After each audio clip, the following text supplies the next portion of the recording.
ഹിമാലയത്തിലെ വന്യജീവി സമ്പത്ത്. സ്വാഭാവിക വനഭൂമി ധാരാളമുള്ള ഹിമാലയ പർവതപ്രദേശം വന്യജീവി സമ്പന്നവുമാണ്.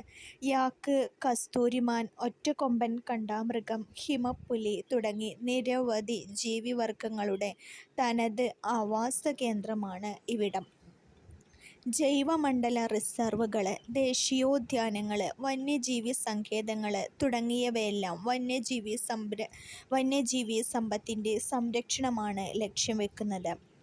ഇനി ഹിമാലയ പർവതപ്രദേശത്തെ പ്രധാന ദേശീയോദ്യാനങ്ങൾ. പടിഞ്ഞാറൻ ഹിമാലയത്തിലുള്ള ദേശീയോദ്യാനങ്ങളാണ് ഡച്ചിങ്കാം ജമ്മു കാശ്മീർ, ഹെമിസ് ലഡാക്ക്, പൂക്കളുടെ താഴ്വര ഉത്തരാഖണ്ഡ്, കോർബറ്റ് ഉത്തരാഖണ്ഡ്, രാജാജി ഉത്തരാഖണ്ഡ്. കിഴക്കൻ ഹിമാലയത്തിലാണെങ്കിൽ കാഞ്ചൻജംഗ സിക്കിം, ദിബ്രു സൈഖോവ അസം, കാസിരംഗ അസം, മാനസ് അസം, കെയ്ബുൾ ലംജാവോ മണിപ്പൂർ. ഇത്രയും ദേശീയോദ്യാനങ്ങളാണ് ഹിമാലയ പർവതപ്രദേശത്ത് ഉള്ളത്. ഇനി ഹിമാലയ പർവതപ്രദേശങ്ങളിലെ കൃഷിരീതി. ഹിമാലയ പർവതത്തിൻ്റെ ഉയരം, ചെങ്കുത്തായ ചെരിവ്, പാകമാകാത്ത മണ്ണ്, കുറഞ്ഞ താപനില തുടങ്ങിയവയാണ് ഈ സ്ഥലത്ത് കൃഷിക്ക് പ്രതികൂലമായ ഘടകങ്ങൾ.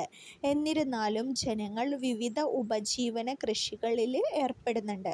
പർവതച്ചരിവുകൾ തട്ടുകളായി തിരിച്ച് ഓരോ പ്രദേശത്തിനും അനുയോജ്യമായ വിളകൾ ഇവിടെ കൃഷി ചെയ്യുന്നുണ്ട്.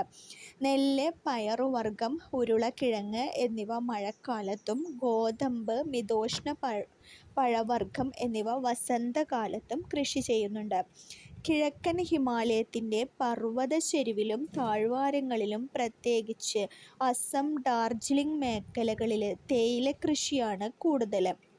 വടക്കുകിഴക്കൻ ഇന്ത്യയിലെ കുന്നുകളിൽ തദ്ദേശീയ ഗോത്രജനത സ്ഥാനമാറ്റ കൃഷി പോലുള്ള പരമ്പരാഗത കൃഷിരീതികൾ പിന്തുടരുന്നവരാണ്. വടക്കുകിഴക്കൻ ഇന്ത്യയിലെ കുന്നുകളിൽ തദ്ദേശീയ ഗോത്രജനത പിന്തുടരുന്നത് സ്ഥാനമാറ്റ കൃഷി പോലുള്ള പരമ്പരാഗത കൃഷിരീതികളാണ്. കൂടുതൽ SRT വീഡിയോകൾക്ക് ഈ ചാനൽ സബ്സ്ക്രൈബ് ചെയ്ത് ലൈക്ക് ചെയ്യുക. Thank you.